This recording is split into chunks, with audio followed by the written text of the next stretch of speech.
In order to combat the lack of laboratories in primary and secondary schools in the country, a teacher by the name Joseph Njoroge from Meru County, MCK Upper Mikumbune Day School, has developed a system where schools that do not have laboratories may or can get lessons through an invitation to study together. Take a look.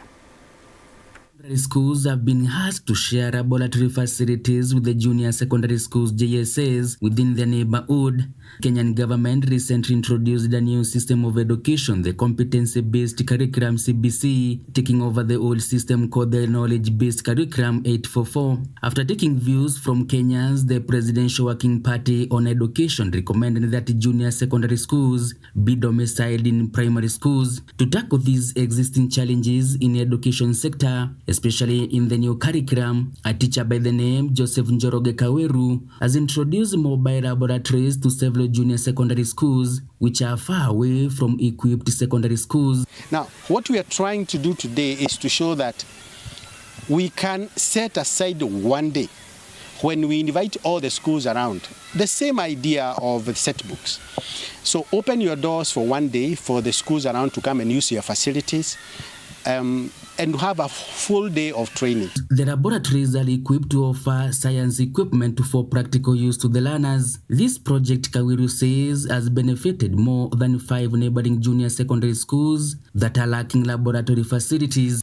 But what we are trying to tell the government, it's possible to set up mobile labs. Because one lab can serve 30 schools. And that will guarantee 27 contact hours to every student per term. Mobile laboratory facilities in secondary schools are likely to help the government solve the challenges faced by the primary schools adopting new curriculum.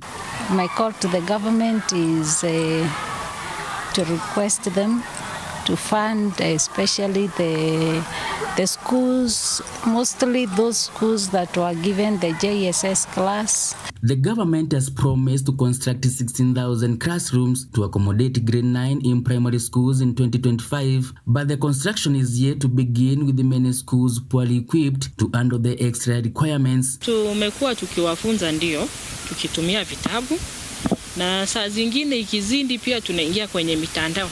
The lack of teachers prompted the government to hire 30,000 new tutors during the first term, with the 21,000 deployed to junior secondary schools. In my opinion, it has gone a long way to cement some of the concepts we have been teaching in classroom. On average, each junior secondary schools currently has between 3 and 4 teachers, with those in populated areas being forced to take extra workload. John Java, Kenya, TV 47.